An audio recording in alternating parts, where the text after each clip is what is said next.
Hakikat hukum. Dalam pembahasan ini kita akan belajar 3 hal. Yang pertama, pengertian hukum. Kedua, penggolongan hukum. Dan yang ketiga, tujuan hukum.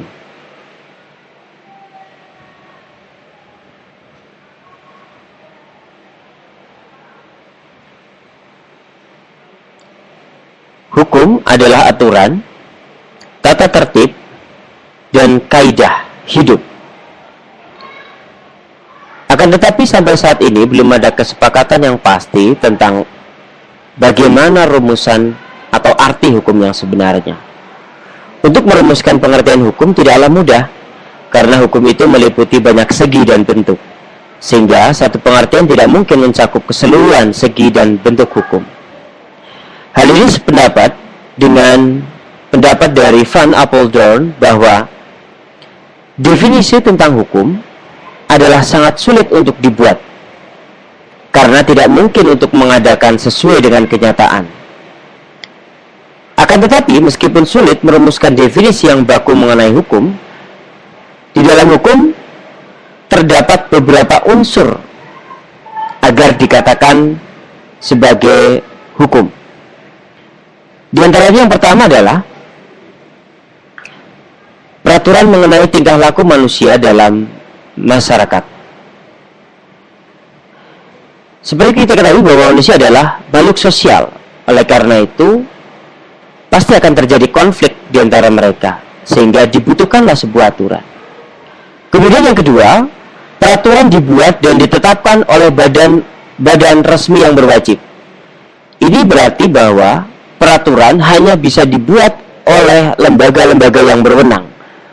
Kemudian yang ketiga, peraturan bersifat memaksa.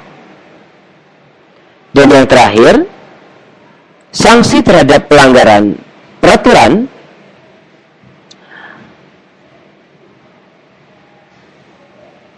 bersifat tegas. Kemudian selanjutnya, kita akan membahas tentang penggolongan hukum. Bahwa hukum mengatur seluruh aspek kehidupan manusia. Mengingat aspek kehidupan manusia itu sangat luas, maka sudah barang tentu ruang lingkup atau cakupan hukum akan menjadi begitu luas. Sehingga perlu dilakukan penggolongan atau pengklasifikasian hukum. Berdasarkan kepustakaan ilmu hukum, hukum dapat digolongkan menjadi beberapa. Yang pertama adalah berdasarkan sumbernya.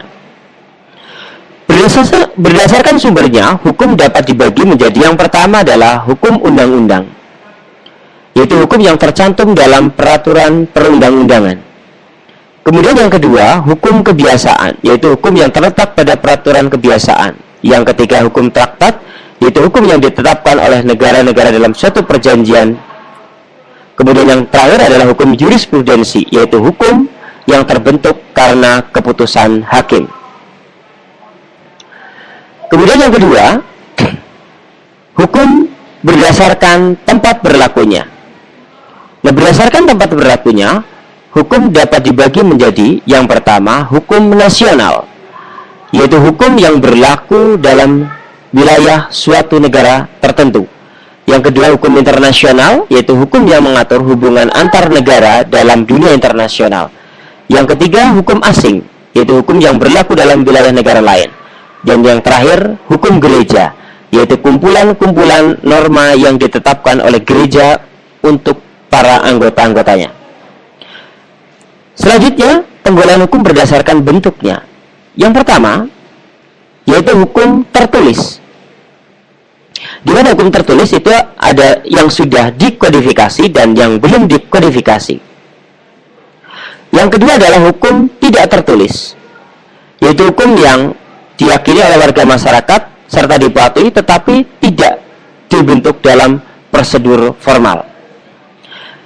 Yang selanjutnya, penggolongan hukum berdasarkan waktu berlakunya. Hukum dibagi menjadi dua. Yang pertama adalah ius constitutum atau hukum positif, yaitu hukum yang berlaku sekarang. bagi suatu masyarakat. Yang kedua adalah ius constituendum atau hukum negatif, yaitu hukum yang diharapkan berlaku pada waktu yang akan datang. Kemudian yang kelima, berdasarkan cara mempertahankannya, hukum dapat dibagi menjadi dua. Yang pertama adalah hukum material, yaitu hukum yang mengatur hubungan antar anggota masyarakat. Yang kedua adalah hukum formal, yaitu hukum yang mengatur bagaimana cara mempertahankan dan melaksanakan hukum material. Misalnya adalah hukum acara pidana atau KUHP. Yang selanjutnya, penggolongan hukum berdasarkan sifatnya bisa dibagi menjadi dua. Yang pertama adalah hukum yang memaksa, yaitu hukum yang dalam keadaan bagaimanapun harus mempunyai paksaan mutlak. Kemudian yang kedua, hukum yang mengatur, yaitu hukum yang dapat dikesampingkan apabila pihak-pihak yang bersangkutan telah membuat peraturan sendiri dalam suatu perjanjian. Yang selanjutnya, penggolongan hukum berdasarkan wujudnya. Hukum dapat dibagi menjadi dua. Yang pertama adalah hukum objektif dan hukum subjektif. Hukum objektif adalah hukum yang mengatur hubungan antara dua orang atau lebih yang berlaku secara umum. Kemudian hukum subjektif adalah hukum yang timbul dari hukum objektif dan berlaku terhadap seseorang atau lebih. Kemudian yang selanjutnya adalah penggolongan hukum berdasarkan isinya. Ini penggolongan hukum yang sering dipakai. Yang pertama adalah hukum publik. Yang kedua adalah hukum privat atau hukum sipil.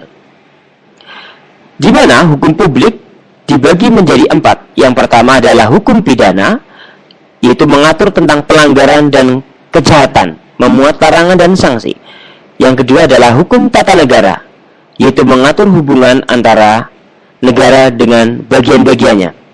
Yang ketiga, hukum tata usaha negara atau administratif, yaitu mengatur tugas kewajiban pejabat negara.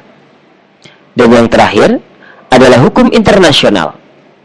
Hukum internasional mengatur hubungan antar negara, seperti hukum perjanjian internasional, hukum perang, dan hubungan internasional, dan lain sebagainya. Kemudian, hukum privat. Hukum privat yaitu hukum yang mengatur hubungan antara individu satu dengan individu lain, termasuk negara sebagai pribadi, di mana digolongkan menjadi dua. Yang pertama adalah hukum perdata, dan yang kedua adalah hukum perniagaan atau hukum dagang. Hukum perdata yaitu mengatur hubungan antara individu secara umum, sedangkan hukum perniagaan mengatur hubungan antara individu dalam perdagangan. Contoh hukum tentang jual beli, hutang piutang, mendirikan perusahaan dagang, dan lain sebagainya. Yang selanjutnya adalah tujuan dari hukum. Setelah kita belajar tentang penggolongan hukum, selanjutnya kita ketahui tentang apa sih tujuan hukum. Beberapa tujuan hukum diantaranya adalah yang pertama, mendatangkan kemakmuran masyarakat. Yang kedua, mengatur pergaulan hidup manusia secara damai. Yang ketiga, memberikan petunjuk bagi orang-orang dalam pergaulan masyarakat. Yang keempat, menjamin kebahagiaan sebanyak-banyaknya pada semua orang. Yang kelima, sebagai sarana untuk mewujudkan keadilan sosial. Demikian pembahasan tentang hakikat hukum.